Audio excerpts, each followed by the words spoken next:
Je reviens sur cette idée de permanence. Je trouve que ce qu'apporte un groupe comme le nôtre, c'est qu'on est sur des métiers essentiels. Bon, faut se divertir, faut communiquer, on a besoin d'avoir des bâtiments, de construire des infrastructures.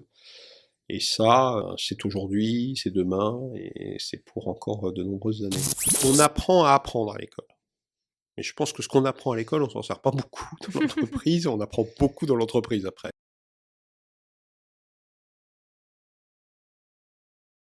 Bonjour à tous, vous êtes sur le média à bout de taf, le cycle décideur, celui qui analyse, observe, décrypte les tendances, les mutations du travail.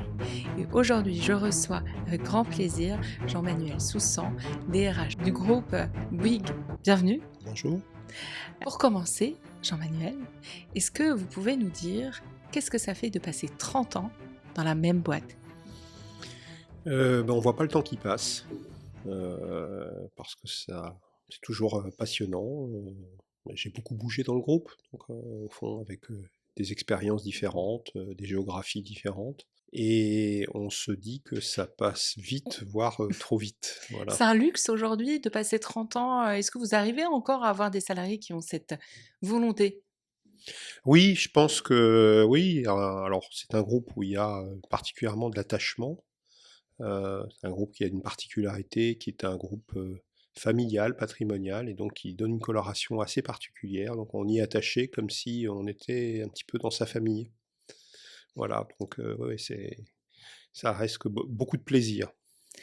Vous gérez des centaines de milliers de collaborateurs au quotidien, plusieurs secteurs d'activité, donc les constructions, l'énergie, les médias, entre autres. On dit aujourd'hui que le métier de DRH est très difficile parce qu'il est un peu en direct avec les besoins, les objectifs, les changements réglementaires. Comment vous le sentez? Parce que vous avez vu ces changements, ces cycles. Est-ce que c'est plus difficile aujourd'hui d'être DRH? Il y a, il y a plus de contraintes. Je pense que par rapport il y a voilà, un peu plus d'une trentaine d'années quand j'ai commencé dans ce métier, il y a beaucoup de normes. L'Europe est de plus en plus présente, notamment dans les entreprises qui sont cotées. Donc voilà, on a un certain nombre de règles, de normes à respecter. Donc, cependant, après, il y a des choses qui restent essentielles et puis qui, je trouve, qui n'ont pas changé. C'est l'humain, c'est ce qui fait avancer les femmes et les hommes dans leur travail, c'est la passion de leur travail. Ça reste assez permanent, et donc c'est bien, c'est plutôt rassurant. Mais je dirais qu'on est sur des champs, les RH sont sur des champs très, très vastes, qui vont de gérer des situations individuelles, ne jamais oublier voilà, qu'on a affaire à des femmes et des hommes, et ne pas hésiter, même quand on est le DRH d'un grand groupe, quand on rencontre quelqu'un et puis qu'il y a une problématique, de pouvoir regarder comment on peut trouver des solutions. C'est technique, on est garant quand même du respect de la norme, des lois. C'est un métier, moi je le dis toujours, c'est un métier. Alors certes, on n'est pas des ingénieurs, mais on doit connaître les textes, on doit connaître la loi. Et puis enfin, c'est un métier je dirais, de négociation au sens large. Mmh. Il faut trouver des compromis, mais jamais de compromission. Il faut toujours garder son axe, le sens qu'on veut donner à l'action qu'on mène. Parce que j'ai l'impression que c'est aussi un métier où, quelque part, on finit par trahir tout le monde.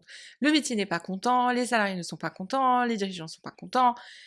Comment vous le vivez? Ou alors, quelle est votre, on va dire, boussole qui fait que, au quotidien, même quand vous avez des décisions difficiles ou des, négociations difficiles à mener, vous arrivez à garder cette clarté?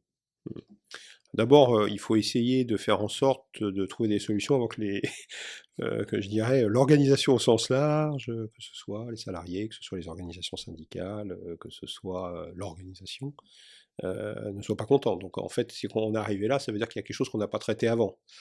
Donc justement, hein, tout l'enjeu, c'est de détecter les points qui pourraient être compliqués ou qui pourraient devenir complexes à traiter, et puis trouver des solutions, échanger, discuter, avoir les bons interlocuteurs. Mais le plus important quand même, c'est la confiance. À partir du moment où on est en confiance avec les interlocuteurs, on arrive toujours à trouver des solutions. Donc, ben, rarement il m'est arrivé d'arriver dans des situations de conflits avérés. Il faut désamorcer avant. Tout un métier. Oui, alors c'est un métier, enfin, qui vient aussi par l'expérience, mais aussi par le soin que l'on met sur l'écoute. Et c'est ce qui se passe dans l'entreprise, ce qui se passe dans l'entreprise et ce qui se passe en dehors de l'entreprise aussi, hein. Je dis souvent au RH, hein, dans le groupe, il faut avoir les pieds sur terre, mais aussi un peu la tête dans les étoiles, c'est-à-dire s'intéresser à ce qui se passe au-delà de l'entreprise pour comprendre comme l'évolution d'une société Mmh. et ce que vont attendre les nouvelles générations, ce que souhaitent aussi les générations plus anciennes, parce que quand on regarde une entreprise, hein, ça aligne quand même pas mal de générations. C'est une bonne transition, par exemple, on va prendre, le taureau par les cornes. Hem, la question qui aujourd'hui, soulève tant de débats, c'est est-ce que le travail rémunère? Et est-ce que, le travail permet, même, d'avoir un pouvoir d'achat? Comment vous avez vécu, ces mutations-là, Mmh. par rapport à des métiers qui ne sont pas faciles, qui sont aussi, voilà, prenants physiquement, mentalement, Mmh. et qui, aujourd'hui ont besoin de reconnaissance? Il faut jamais oublier que ce qui lie une entreprise à un collaborateur, c'est un contrat. Un contrat, ça fonctionne, ça tourne à partir du moment où il est équilibré. S'il n'est pas équilibré, que ce soit dans le monde du business, mais ce soit aussi dans la relation Mmh. sociale, eh ben, ça fonctionne pas au bout d'un moment, ça marche plus. Il faut que, au fond, chacun de nos collaborateurs se dise, bon, voilà, je suis rémunéré en fonction, bah, voilà, des responsabilités qu'on m'a données, du boulot qu'on m'a donné, de la pénibilité qu'il y a dans le travail, et que bah, je trouve que c'est équilibré, en fait.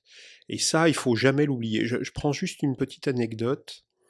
Quand Internet est arrivé dans l'entreprise, le débat était de dire: «Est-ce qu'on donne accès, aux collaborateurs à internet pendant, leur temps de travail?» Et au fond, bah, il faut avoir cette logique d'équilibre et de dire: si, en tant qu'entreprise, vous vous autorisez à pouvoir contacter vos collaborateurs en dehors du temps de travail, parfois parce qu'il y a un sujet Mmh urgent, mh. parce que vous voyez bien qu'aujourd'hui, tout le monde est doté, de portables, de PC portables, on sait se Mmh. déporter en fait. Il faut accepter que dans les moments où on est dans l'entreprise, on peut aussi avoir accès à internet parce qu'à un moment, on a organisé un voyage, Mmh. on a traité un sujet personnel. C'est toujours la question d'équilibre en fait. Mmh.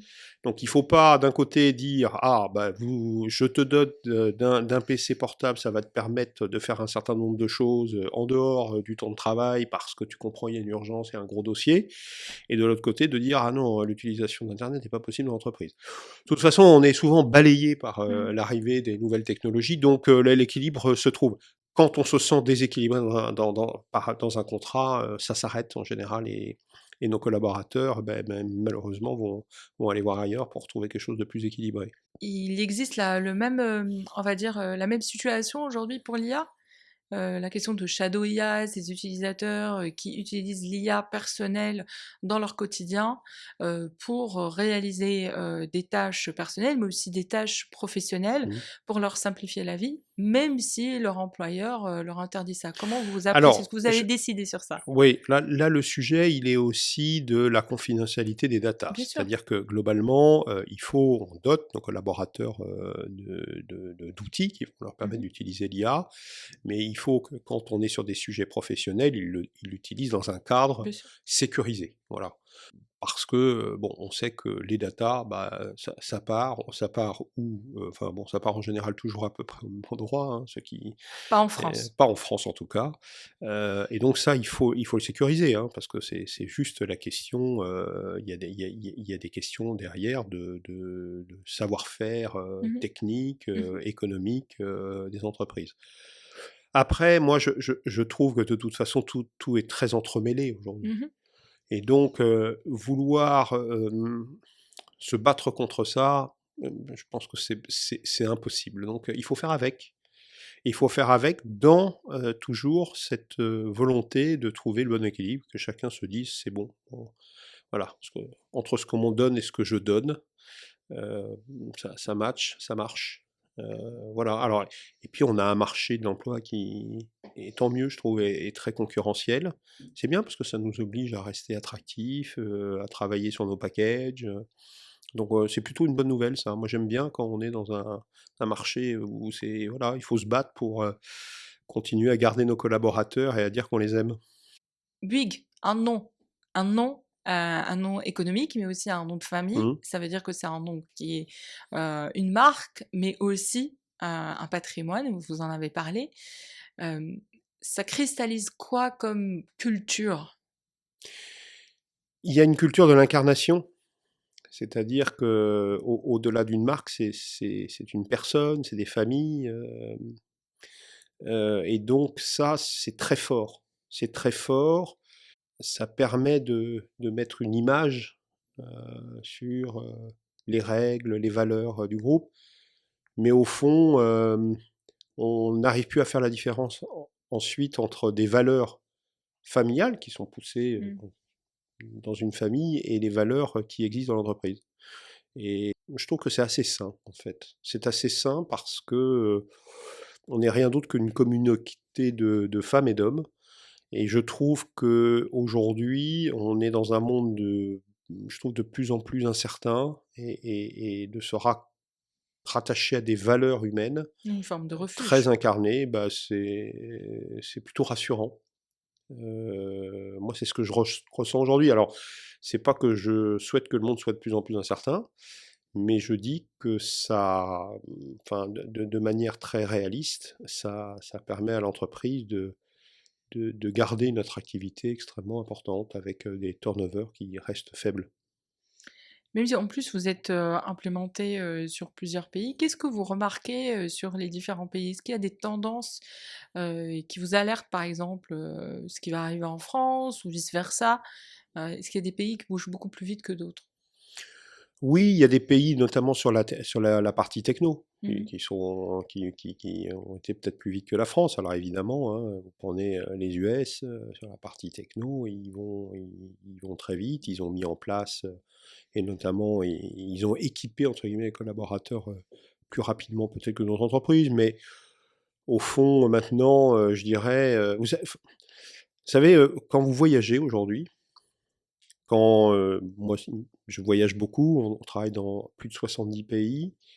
Alors, c'est peut-être malheureux parfois, vous arrivez dans des pays où vous avez le sentiment que les magasins sont à peu près les mêmes, les marques sont les mêmes, et au fond, il y a un phénomène de concentration. Alors, c'est pas mal parce que ça vous donne les points de repère, hein, et vous vous sentez peut-être un peu moins perdu, mais de l'autre côté, bon, vous Mmh. vous demandez si le monde ne devient pas très uniforme, Mmh. en fait. On a ça parce qu'on utilise tous les mêmes outils. Bah, parce que bah, si, alors si je peux nommer des marques, mais si je Mmh. prends Microsoft, Mmh. voilà, si je prends ce qui est en train de se développer avec l'intelligence artificielle, au fond, ça norme les choses. Après, ce qu'il ne faut pas oublier, c'est qu'il y a des cultures, des manières de présenter les choses. Je prends par exemple la gestion des talents. Mmh. On utilise, nous, les mécanismes de Ninebox, hein, alors qui sont utilisés par beaucoup de grandes entreprises. Il faut le présenter de manière différente quand vous êtes en Asie, quand vous êtes Ah. dans les pays anglo-saxons ou dans des pays latins. Ça ne se présente pas exactement de la même manière. Au fond, en fonction de l'histoire du management d'un pays, de la manière dont les choses se sont développées, eh bien, si je vous prends l'Asie, si vous demandez à ce que le manager positionne son collaborateur dans cette nine box, il va mettre tout le monde dans l'excellence. Parce que si on ne lui explique pas les choses, considérer que s'il ne met pas dans l'excellence, c'est assez infamant en fait. Mmh. Voilà. Dans le monde anglo-saxon, ils vont plutôt avoir la tendance aussi à le faire, mais pas pour les mêmes raisons. Ils n'ont pas envie de se dépatouiller avec le fait qu'ils mettent un collaborateur Mmh. dans une case, je dirais, un petit peu moins haut potentiel, high potentiel qu'ils le sont. Donc, Oui, il y a un vrai, travail, les biais culturels, il faut bien les regarder, il faut bien expliquer. Quand on a sorti, les valeurs du groupe, on a fait un vrai travail sur, de traduction, sur, qu'est-ce que veulent dire les mots? Et les mots veulent pas dire exactement la même chose quand vous le dites en anglais, quand vous le dites en allemand, quand vous le dites en espagnol. Il faut faire extrêmement attention, même quand c'est la même langue. Si on prend la Belgique, il faut faire très attention parce que, ou le Canada ou le Québec, c'est assez piégeux parce qu'on considère qu'on parle la même langue, bah, au fond, les mots veulent dire pas forcément exactement Mmh. la même chose. Donc il faut être très attentif à ça, même si on est dans des systèmes très normés parce qu'on utilise tous les mêmes outils. Et vous voyez ces différences-là auprès des salariés que vous rencontrez? Vous les percevez par, une attitude, une manière, de prononcer? Enfin, heu, vous savez quand vous rencontrez quelqu'un à quelle, filiale ou quelle, équipe, il va appartenir? Ou c'est plus Oui, au bout d'un difficile? moment, si, par l'expérience, mais vous voyez, moi j'ai été posté pendant un certain nombre d'années en Angleterre.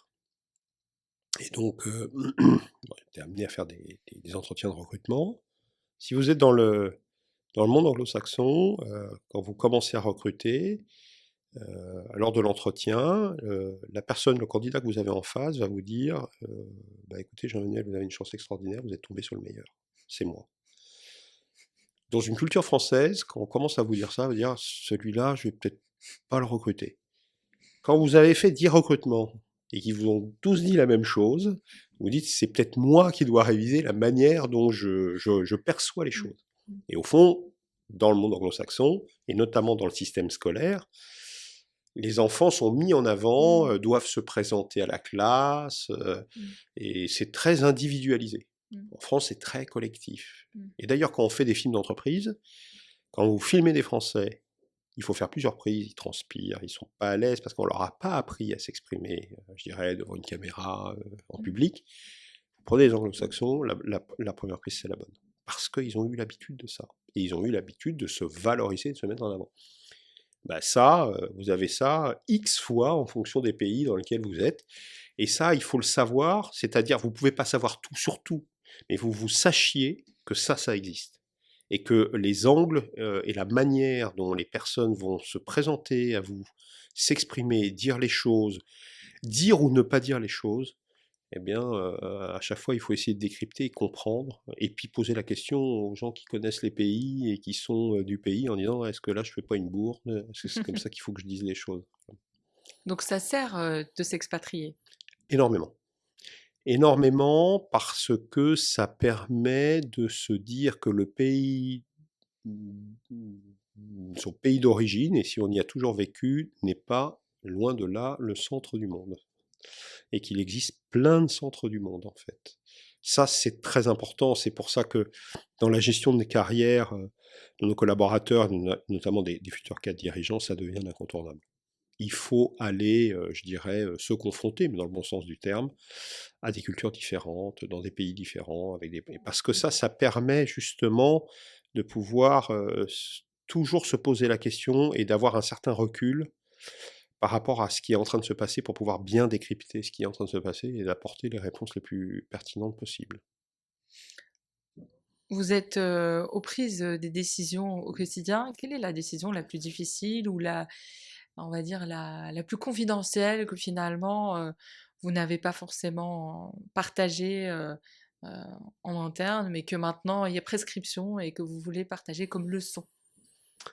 Hem, je Si vous commencez à avoir des décisions que vous n'avez pas partagées ou des décisions, un peu invisibles, que vous avez prises en «sous table», entre Mmh. guillemets, je vais le dire comme ça veut dire qu'il y a quelque chose qui s'est pas bien passé. Je pense qu'en fait, quand vous êtes amené à prendre une décision, d'abord vous êtes dans l'échange, vous êtes obligé de bien comprendre la problématique, de vous assurer que vous avez vu, tous les aspects, du sujet. Et au fond, je préfère dire qu'il faut prendre des décisions assumées et claires, parce que je vous dis, quand vous êtes, dans quelque chose de beaucoup plus brumeux, je vais le dire comme Mmh. ça, bah, ça veut dire qu'il y a quelque chose qui vous êtes passé à côté de quelque chose. Et quand c'est flou, il y a un loup? C'est exactement ça. Voilà. Et donc, alors, il y a eu sûrement des circonstances à un moment, mais je cherche bien et je vois pas trop de situations où on a dû prendre des décisions en sous-main. Et puis aujourd'hui, il y a une forme de culture, de demande culturelle, sociétale, de transparence, de, organisationnelle, de transparence, de gouvernance. Euh, Comment vous voyez ces mutations-là, avec cette idée que une grande partie des salariés sont aussi des actionnaires, Hmm. chez Bouygues? Alors c'est vrai que ça c'est un point très particulier de notre groupe, hein, puisque on a 23% de nos collaborateurs, enfin, hein, qui sont actionnaires au capital du groupe, et puis qui portent 30% des droits de vote, donc ça c'est très important, donc ça oblige à une transparence extrêmement forte, donc ça c'est quelque chose qui existe depuis très longtemps dans le groupe, avec, je vous dis, cette confiance, et puis il faut se dire les choses. Au fond, même, parfois il y a des choses difficiles à faire dans l'entreprise, des réorganisations Mmh. profondes. Il faut les associer le plus en amont possible, dire voilà la problématique qui existe. Il n'y a pas plusieurs mondes, enfin il ne faut pas qu'il y ait plusieurs mondes dans l'entreprise au fond. On a la chance d'être dans un groupe où, je vais le dire comme ça, alors on peut le dire en ce moment, on n'est pas une entreprise politique dans le sens où il n'y a pas de grand siège politique chez nous, hein, avec des jeux d'influence, ainsi de suite. Pas du tout. Alors ça vient sûrement de l'univers de la construction au départ, qui Mmh. est un univers assez direct, où on se dit les choses, Mmh. parce que une grande majorité de nos collaborateurs ont appris, je dirais, les règles du management sur le terrain. Et sur le terrain, bon, quand vous êtes responsable d'un chantier, que vous avez des compagnons, des chefs de Mmh. chantier, des sous-traitants, vous dites les choses, hein, vous n'avez pas le temps de dire il m'a peut-être compris parce que j'ai passé un message un peu subliminal. Et puis c'est dangereux. Ça Oui, peut porter préjudice, à la personne, d'avoir un message, à peu près. Il faut être clair, il faut faut être être compris, clair. il faut vérifier. Et puis, au fond, on porte un certain nombre de valeurs, donc qui sont des valeurs, comme je vous le disais, très incarnées dans notre groupe. Ces valeurs, il faut qu'elles veuillent dire quelque chose. C'est-à-dire, c'est pas que des mots. Quand la valeur de respect chez nous, c'est pas simplement de dire il faut être respectueux, il faut respecter les collaborateurs, il faut respecter les clients. C'est dans les faits, qu'est-ce que ça veut dire en fait? On est en train de construire là et de revisiter notre modèle de management. Eh ben, très clairement, on dit ben, respecter, ça veut dire quoi vis-à-vis de nos collaborateurs, ça veut dire quoi vis-à-vis de nos clients, ça veut dire quoi vis-à-vis des parties prenantes. Et puis, ben, il y a des choses qu'on ne peut pas faire. Donc il y a des choses, c'est des cartons jaunes, et puis il y a des choses, c'est des cartons rouges, parce que on n'a pas respecté, on n'est pas en ligne avec la valeur et ce qu'elle veut dire. Et ça, c'est très important, c'est pas que des mots, en fait, c'est des comportements en permanence. On travaille beaucoup aujourd'hui, on a beaucoup travaillé au cours des dernières années sur les comportements managériaux. C'est vrai qu'il y a des anciennes générations, bon, on était un petit peu, c'était un peu à la dure, quoi, hein. Et donc ça, c'est des sujets. Ben, alors il faut revenir, il faut expliquer ce que ça veut dire, ce qu'il faut faire et ce qu'il ne faut pas faire. On a mis en place toutes les mécaniques de droit d'alerte Mmh. qui permet aux collaborateurs de dire, ben voilà, il y a quelque chose qui me semble pas normal là. Et puis on décortique, et puis on regarde, et puis on explique si les managers n'ont pas compris que voilà, beaucoup plus de transparence, beaucoup plus d'attention, eh ben, on leur explique que voilà, il faut qu'ils se transforment, mais s'ils ne savent pas se transformer, mais on ne peut pas les garder. C'est vrai que c'est dur, parce que parfois, on a l'impression que le management, enfin, c'est quelque chose de convenu. C'est aujourd'hui la mode, c'est de dire avec bienveillance, d'être à l'écoute, alors qu'en fait, c'est technique.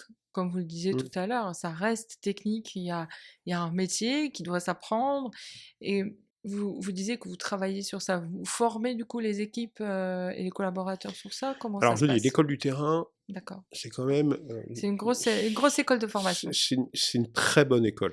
Très bonne école parce que, je vous dis, vous êtes confronté à plein de parties Bah prenantes oui. différentes, vous devez vous mener votre projet, donc je trouve que c'est une école du terrain, il y a pas mieux, d'ailleurs c'est pour ça que on aime beaucoup l'alternance dans le groupe, parce que je trouve que ça permet vraiment à ces jeunes qui intègrent l'entreprise de en même temps continuer à apprendre Mmh. et à se former, mais en même temps de regarder au quotidien ce que ça veut dire dans une entreprise. Alors je ne vais pas dire que on apprend à apprendre à l'école. Mais je pense que ce qu'on apprend à l'école, on s'en sert pas beaucoup dans l'entreprise, on apprend beaucoup dans l'entreprise après, dans le métier. Mais cependant, être dans une posture d'apprentissage permanent, tout au long de sa carrière, moi je trouve que ça c'est vraiment une posture qu'il faut avoir, jusqu'à la fin de sa carrière professionnelle. Mmh. Si on commence à être plus dans «je sais», il y a quelque chose qui est en train de se passer je dirais de se Cristallisé. solidifier et Mmh. c'est pas forcément très bon. Parce c'est un monde qui va très vite et qui bouge énormément. On parlait de l'intelligence artificielle, je pense que ça va transformer profondément un certain nombre de processus, ça va transformer des métiers, ça va en faire disparaître, ça va en faire apparaître des nouveaux. Mmh. Mais comme à l'époque de la révolution industrielle, hein, Mmh. donc moi je suis pas inquiet parce que voilà, il y aura du boulot pour. Vous en avez vu d'autres? Ouais, puis il y aura en fait, on voit bien hein, le sujet de la démographie, notamment dans Mmh. les pays occidentaux, hein, ça va être une vraie problématique, hein, donc je pense que ça va bien nous aider. J'allais poser cette question parce que, heu, vous êtes plutôt installé sur des pays occidentaux comme marché et pour aller recruter, vous êtes dans une phase aujourd'hui de recrutement. Mmh. On parle de plusieurs milliers de recrutements en cours. Hem, Vous êtes devant un marché aujourd'hui qui, en même temps, favorise, on va dire, on va dire la seniorité, parce qu'il y a pas mal de seniors et qui sont disponibles, qui sont des actifs et qui vont avoir encore, on va dire, 10, peut-être 15 ans selon les pays. Hem Et puis en France, il y a aussi le fait, mais pas que la jeunesse se raréfie, les jeunes actifs. Vous disiez, vous appréciez le contrat d'alternance parce que c'est quand même un très bon levier de passage avec de l'apprentissage. Comment vous voyez les choses avec, cette tension, des 2 côtés et qui va jouer, sur les profils que vous allez recevoir? Bah, au fond, alors là, j'aime bien segmenter en fonction du type de métier. Bien sûr. Et notamment dans le monde de la construction, on a des métiers où il y a de la pénibilité, et au fond, il faut qu'on trouve des accompagnements qui vont Mmh. permettre à nos collaborateurs sur le terrain, à nos compagnons, de trouver des formules qui vont permettre entre guillemets, je vais dire de ralentir, mais dans le bon sens du terme, Mmh. pour pas qu'ils s'usent Mmh. au travail, et puis qu'ils puissent profiter de leur retraite. Et puis, on a, alors je sais que c'est le débat actuellement, mais quand on regarde à l'aune des 70 pays dans lesquels on travaille, bon, Oui. la France est un cas un petit peu, Voilà, c'est pour ça, voilà, mais regardons, regardons au large, mais plan globalement large. quand même, on a des collaborateurs qui vont travailler plus longtemps, parce qu'on est aussi en forme plus longtemps. Mmh. Il faut simplement bien s'assurer que les gens ne travaillent pas que parce que ils sont obligés de continuer à travailler parce que leur niveau de retraite est trop petit. Si c'est que ça, je pense que ça veut dire qu'on n'adresse pas complètement le sujet. Il faut continuer, et d'ailleurs, les seniors dont je fais partie, ils apportent de l'expérience, de l'accompagnement, de la transmission. Alors on a des mécanismes d'entreprise qui permettent de valoriser cette transmission-là. Il faut que les gens, ils continuent à prendre du plaisir. Si, les personnes, voilà, je vous dis, continuent à travailler simplement parce qu'ils ne peuvent pas faire autrement économiquement, là, c'est une vraie problématique qu'on peut avoir, et quand on regarde aujourd'hui les taux de remplacement entre de rémunération et de ce qui va se passer à la retraite, c'est une vraie problématique. Donc on est en train de réfléchir sur ces sujets-là, comment on peut faire par des mécanismes d'abondement de jours, soit de permettre à un certain nombre de collaborateurs, je vous dis, qui ont des métiers quand même qui sont difficiles, de pouvoir s'arrêter un petit peu avant, soit de continuer peut-être un petit peu différemment pour les seniors, en travaillant beaucoup sur la transmission qu'ils peuvent apporter, mais avec c'est pas tout on-off, parce que en fait, la problématique, c'est que les entreprises en général, elles disent bon, bah, soit tu es au travail, soit tu pas au travail. Le entre-deux est toujours un petit peu compliqué à organiser. C'est là-dessus qu'on travaille dans l'ensemble des métiers du groupe. Oui, et puis il y a des cycles entre les maladies chroniques, C'est les vrai. aujourd'hui les cancers, les danses, enfin Oui, c'est voilà, il y vrai. a des structures, familiales qui se changent. Vous parliez tout à l'heure des demandes, sociétales. Hem, Est-ce qu'un on va dire, un groupe familial considère ces singularités-là, dans le quotidien professionnel? Oui, enfin, il faut qu'on l'adresse. On peut Mmh. pas, voilà, on vit la moitié de son temps dans une entreprise, on n'arrive pas en déposant toutes ces problématiques, quoi, hein, Ça voilà. reste pas à la porte. Ça reste pas à la porte, mais et puis tant mieux, on est dans la relation humaine, donc voilà, et puis on échange. Alors il y a des personnes qui veulent vraiment très segmenter, il faut le Bien sûr. respecter. Puis il y a des personnes qui sont prêts à voilà, mettre un certain nombre de sujets sur la table et dire comment on peut faire, comment on peut s'organiser. Mmh. Je vous ai dit, on est, au fond, quand on gère, du collectif, voilà, il y a des niveaux il y a de l'individualité, il y a de l'arrêt collectif aussi, et il faut arriver à trouver la bonne balance. Si je Mmh. prends le sujet du télétravail, Mmh. le sujet du télétravail n'est pas qu'un sujet individuel. C'est un sujet collectif aussi. Ouais. C'est un sujet individuel dans le sens où chacun a son mode de vie, son organisation de vie, ses lieux, sa capacité à travailler en déporté ou pas, de Mmh. travailler chez lui. Moi, je me rappelle à l'époque de Covid, on voyait des collaborateurs, on se disait, mais ils peuvent pas travailler chez eux, enfin, Mmh. c'est pas possible, c'est trop petit, ils sont dans la cuisine, C'est enfin. bruyant, Donc bien ça, sûr. on a une responsabilité par rapport à ça. C'est pour ça que quand on a mis en place le télétravail, on check tout ça. Et puis on dote l'ensemble de nos collaborateurs en termes d'ergonomie, de tout ce qu'il faut. Un bon fauteuil, un bon écran, des bons écouteurs. Parce qu'en fait, on garde cette responsabilité-là. Alors sur le moment, bon, on se dit c'est pas très important, mais dans 10 ans, 15 ans, 20 ans, Mmh. 30 ans, qu'est-ce que ça va donner? Donc on a cette responsabilité-là. Et notamment sur le télétravail, on a trouvé aussi, on a essayé de trouver faire un choix équilibré. Dès le départ, on a dit, bon voilà, dans le groupe Bouygues, c'est 2 jours par semaine maximum. Pourquoi on a pris cette décision-là? Parce que le lien avec l'entreprise, et on voit hein, les entreprises qui sont parties sur full télétravail Ouais. sont en train de revenir, parce que votre sentiment d'appartenance à un collectif, comment vous pouvez l'avoir quand vous êtes en permanence déporté et pas en échange, en idéation avec les équipes. Et à ce propos, pour le télétravail, c'est quand même un outil et si on ne fait pas attention, en particulier dans des métiers, d'industrie, de présence, de services, de retail, de distribution, enfin et même les magasins, heu, on peut identifier qu'il y a une forme de, sectarisme Mmh, entre ceux qui peuvent faire du télétravail et ceux qui ne peuvent pas. Même dans les mêmes fonctions entre les alternants et ceux qui ne le mmh, sont pas. Et moi, j'ai observé, j'ai écouté aussi des salariés qui, parfois, dans certaines configurations, se plaignaient d'une forme de, hem, voilà, d'une forme de privilège, du haut, de la pyramide et que les autres, non, ils sont sur le mmh. terrain et ils ont plus de pénibilité, d'une certaine manière, de transport. Enfin, voilà, ils le vivaient comme si, c'était, une nouvelle forme de, voilà, de déclassement par rapport aux autres. Il y a une Mmh. différence. Alors, moi, ce que j'ai observé, au fond, la ligne de césure, elle n'est pas sur la population de production et la population de bureaux. Parce que quand on a vécu l'épisode Covid, quand vous êtes des collaborateurs en production, vous aimez travailler dehors, vous aimez être sur les chantiers, et si vous commencez à être enfermé chez vous, vous devenez fou. Parce que vous avez choisi ces métiers-là, parce que vous aimez Mmh. justement être à Mmh. l'extérieur, pouvoir bouger, Mmh. voilà.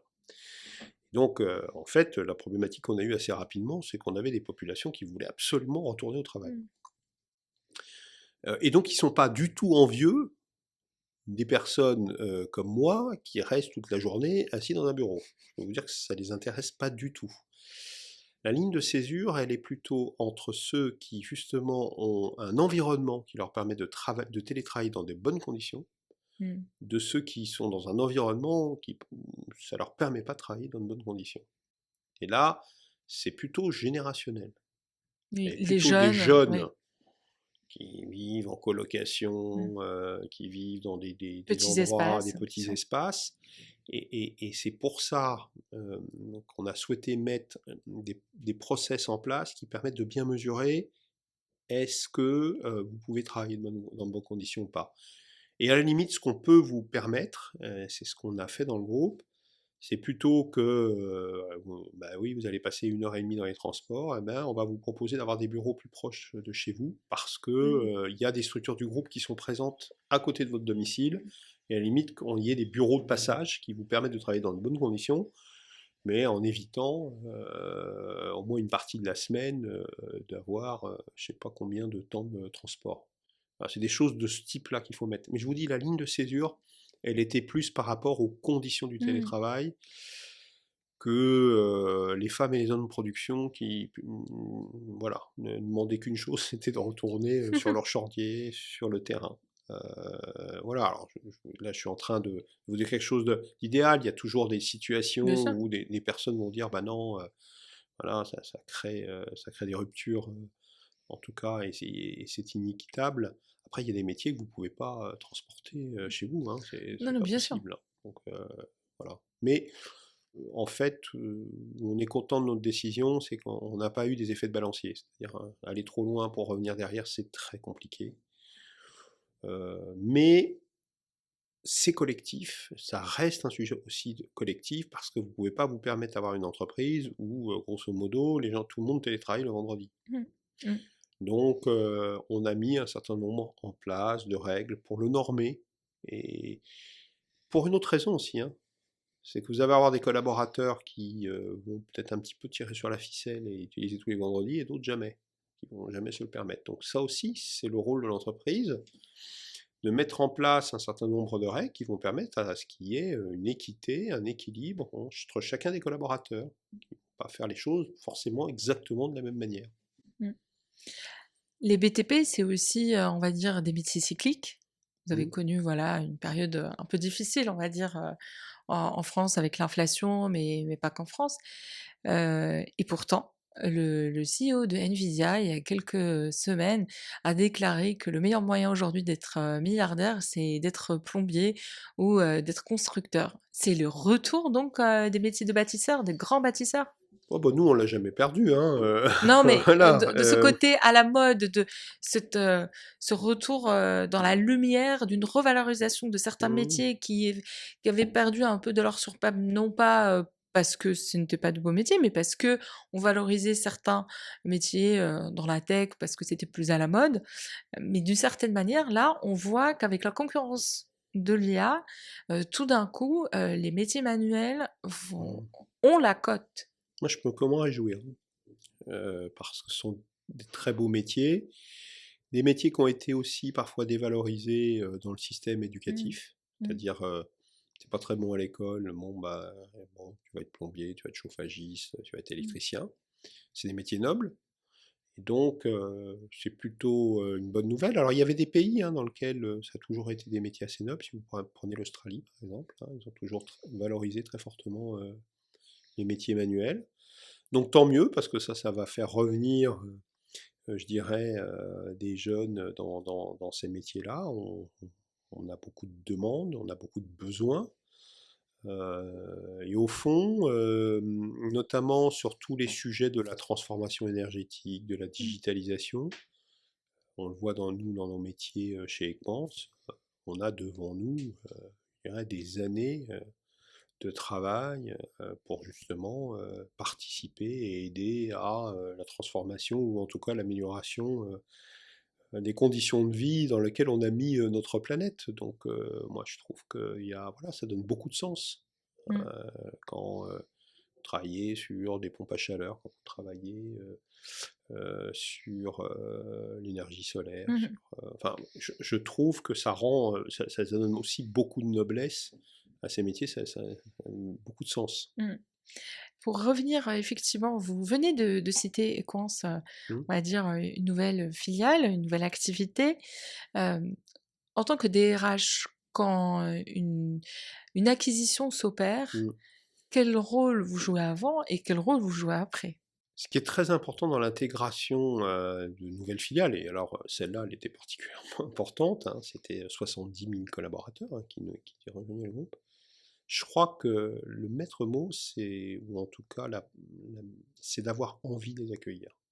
C'est avoir envie de leur dire bienvenue dans le groupe. Vous savez, c'est quand vous avez une nouvelle personne qui arrive dans la famille, un mariage, ainsi de suite. Bah, quand la nouvelle personne qui arrive dans un cercle familial se sent accueillie, voilà, et tout le monde a les bras ouverts, bah, c'est quand même, c'est plus facile. Et bah, c'est du même ordre. Cette relation que je fais avec ce qui se passe dans une famille ou ce qui se passe dans une entreprise, ben, je la fais assez facilement dans un groupe familial comme le groupe Bouygues, parce que c'est ça en fait. C'est exactement la même chose que ce qui se peut se passer dans la relation humaine quotidienne. Moi, je dis souvent aux managers, votre rôle, c'est comme un peu le rôle des parents, c'est de faire grandir vos collaborateurs pour qu'ils vous quittent et qu'ils quittent voilà, votre organisation, comme quand on a réussi une éducation des enfants, quand ils quittent le nid, entre guillemets, et puis qu'ils deviennent autonomes. Attention, c'est un peu dur, parce que la maison se vide, mais c'est ça, en fait, c'est la même chose. Il n'y a pas de différence. C'est cette bienveillance et cette volonté de dire, j'ai transmis un certain nombre de choses, et la personne va aller s'épanouir. Alors, je préfère qu'elle s'épanouisse dans le groupe, donc c'est pour ça qu'on ouvre les champs et dire, on a plein de métiers à vous proposer, plein de géographies à vous proposer, mais au fond, il faut être aussi assez altruiste. Si la personne et si notre collaborateur pour grandir, la meilleure opportunité pour elle, ce sera ailleurs et pas dans le groupe, bah, c'est comme ça, c'est la vie, et tant mieux. Et puis peut-être qu'un jour elle reviendra. Puis, on a pas mal de collaborateurs qui reviennent dans le groupe. Moi j'aime bien les collaborateurs qui reviennent. Parce qu'ils ont été voir ailleurs ce qui se passe, et puis en fait ils disent ah, c'est pas mal dans le groupe quand même. Et ils reviennent. Donc voilà. Donc Equans, ça a été un vrai. Mais c'est d'abord. Voilà, cette envie de les accueillir, de leur ouvrir les bras, de leur dire voilà qui on est, voilà comment ça fonctionne. Et puis on avait des circonstances qui étaient assez positives dans la mesure où ils représentaient chez Engie le plus petit métier et Mmh. ils devenaient le plus grand métier du groupe Bouygues. Voilà, c'est quand même assez formidable. Et comme en plus on est, je vous dis, dans une démarche très patrimoniale, on leur a dit mais vous allez rester avec nous des années et des années, parce que quand on en a un métier, on le garde en fait. La loyauté. Très important. Mmh. C'est très très important. Ça ne veut pas dire qu'il y a des moments sur un certain nombre de métiers, de structures, il ne faut pas transformer, puis parfois, quelquefois, on n'est pas au cœur Mmh. de nos savoirs, mais si on doit le faire, il faut le faire correctement, expliquer, et puis préparer les choses pour que on redonne un nouvel avenir, entre guillemets. Mmh.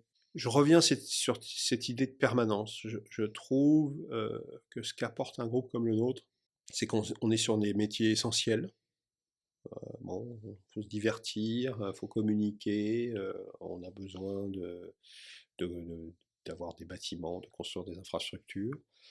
Et ça, ben, c'est aujourd'hui, c'est demain, et c'est pour encore de nombreuses années.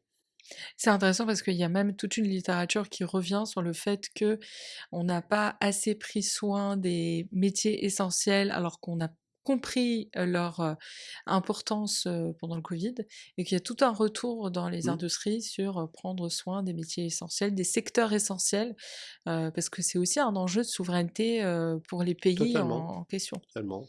Le groupe Bouygues, il est prêt à travailler à la réindustrialisation du pays. On est là et on saura y répondre.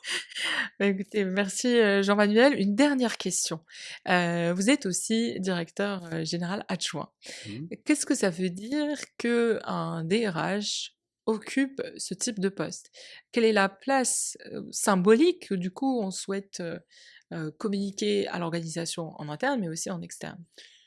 Ça positionne la fonction. Alors, il faut, entre guillemets, alors je ne parle pas de moi, il faut que la fonction le mérite. Mmh. Il faut qu'elle ait sa place et qu'elle tienne bien sa place. C'est une fonction extrêmement stratégique dans le groupe. Au fond, on est un groupe de main-d'œuvre, on est un groupe de services. Mmh. On n'a pas d'usine, on a très peu d'assets. Plus de 200 000 collaborateurs avec des montées en puissance très importantes quand on fait des grands projets. Et donc ça oblige la fonction RH à être au centre du jeu et à être une des structures, une des colonnes vertébrales du groupe.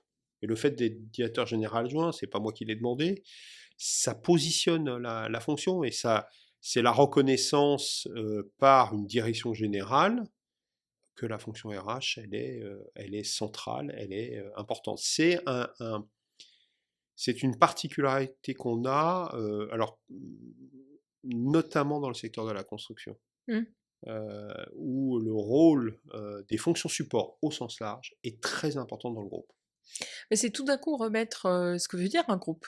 Parce qu'à la limite, on va dire, on peut avoir des fonctions éclatées à chaque unité et avoir une forme de baronnie ou de culture locale à chaque fois. Là, il y a une forme vraiment de centralisation et aussi de, non pas de normativité, mais vraiment de structure, de soutien du groupe vers les unités. Il y a vraiment ce sens-là qui est d'une certaine manière apporté. Je crois qu'il faut donner du sens à l'action, Mm. du sens à l'action RH. Après, chacun l'adapte, parce qu'on a des métiers très différents, hein, entre ce qui se passe dans les médias, chez Mm. TF1, chez Bouygues Télécom, chez Bouygues Construction, chez Colas, chez Quons. Chacun l'adapte. On ne va pas faire, le central ne fait pas à la place des Du tout. métiers. Par contre, on donne du sens à ce que l'on fait, on fixe un certain nombre d'axes stratégiques. Je veux dire, au fond, on définit la nature de l'eau qu'il y a dans la piscine et après chacun a son couloir de nage. Voilà, c'est un peu C'est comme une ça. jolie métaphore, Oui. c'est une jolie métaphore, mais c'est plutôt pas mal pour on va dire, comprendre aussi, ce propos et comment vous occupez votre action au quotidien. Moi, j'ai aimé, vous partager, chers auditeurs, ce livre. Alors, Henri Mintzberg, Le manager au quotidien, les 10 rôles du cadre. Je trouvais que il y avait quelque chose en vous écoutant qui m'a rappelé un passage, page 73. L'objectif essentiel du rôle du leader est d'effectuer l'intégration entre les besoins des individus et les buts de l'organisation. Le cadre doit concentrer ses efforts sur la mise en place des besoins de ses subordonnés et de ceux de l'organisation, afin que les opérations de l'entreprise soient plus efficientes. En second lieu, c'est dans le rôle de leader que le pouvoir du cadre se manifeste plus clairement. L'autorité formelle dont il est investi lui donne un pouvoir potentiel important, mais c'est le leadership qui détermine quelle fraction de ce potentiel deviendra réalité. Merci Merci beaucoup, Jean-Manuel merci. Soussan. Je vous invite, chers auditeurs, à liker, à partager, à vous abonner à la chaîne et bien sûr à remercier Jean-Manuel C'est Soussan moi qui vous remercie. des Rage Group de Bouygues. Merci à vous. Merci encore.